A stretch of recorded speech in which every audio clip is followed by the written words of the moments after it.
Ah, j'ai vu une photo de moi où je me supporte plus physiquement, j'ai dit il faut changer. Et j'ai dit on va reprendre le sport, on va se remuscler, puis voilà. Je sais la vitesse à laquelle je peux courir le maximum. Et puis je sais aussi comment augmenter comment m'améliorer quoi. Il y a 3 façons de courir, soit les pieds bien à plat, ce qui est mon cas, soit les pieds qui rentrent légèrement à l'intérieur, ou les pieds qui sortent sur l'extérieur. Donc moi je suis à plat, je suis neutre. Depuis maintenant 3 semaines, nous suivons Élise dans sa préparation à sa première course de l'escalade. Après les entraînements pour débutants et les tests d'effort et de matériel, ce soir on s'intéresse à la nutrition. Bonjour Élise. Bonjour. Anne-Catherine Marron, enchantée. Enchantée. C'est par là qu'on y va. Alors Élise, vous venez me trouver concernant votre préparation pour la course de l'escalade. Tout à fait. Quelles sont vos attentes alors quand vous venez me voir? Qu'est-ce que vous aimeriez apprendre ou en quoi je peux vous être utile, vous pensez? Eh ben, moi j'aimerais bien avoir des conseils sur l'alimentation avant la course et puis sur l'alimentation de tous les jours. Parce qu'en fait, j'ai commencé à courir pour un objectif, c'est perdre du poids.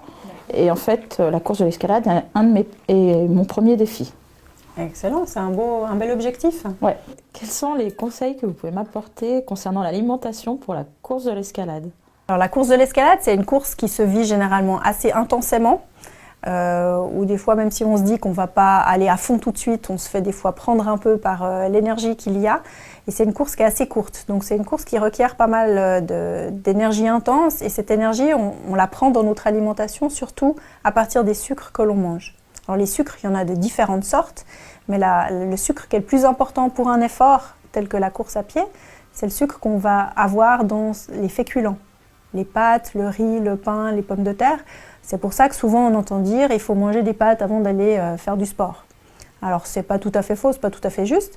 C'est juste parce que justement cet aliment, les pâtes, va nous donner du sucre.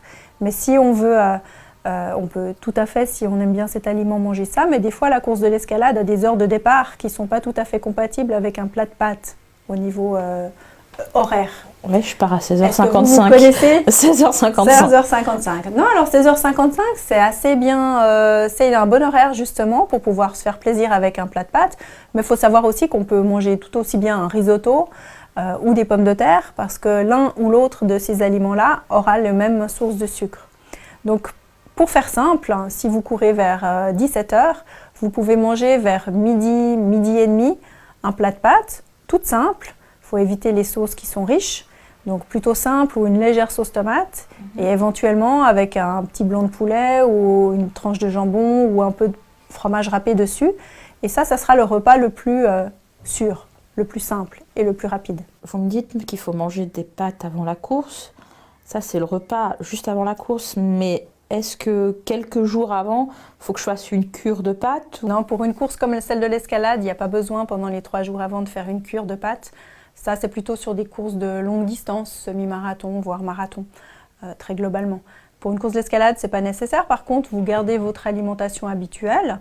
Si vous êtes sujette facilement au stress et que le stress vous crée des petits troubles digestifs, il vaut mieux peut-être juste la veille et puis le jour même de la course, limiter la consommation de légumes crus surtout, de salades et éventuellement de produits laitiers.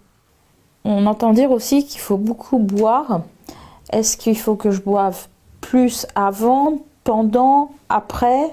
C'est vrai qu'on parle souvent de l'hydratation dans le domaine du sport, puisqu'on transpire plus, même dans des conditions hivernales.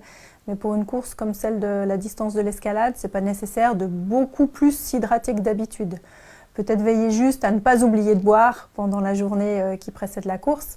Mais ce n'est pas non plus nécessaire d'avaler 1 litre juste avant la course. Et est-ce que je dois faire quelque chose de spécial avant de courir à l'entraînement? Eh bien, quand vous allez faire votre entraînement qui est tranquille, de basse intensité, qui correspond à de la marche de rapide, voire un léger jogging, vous pouvez essayer de ne pas manger avant d'aller courir.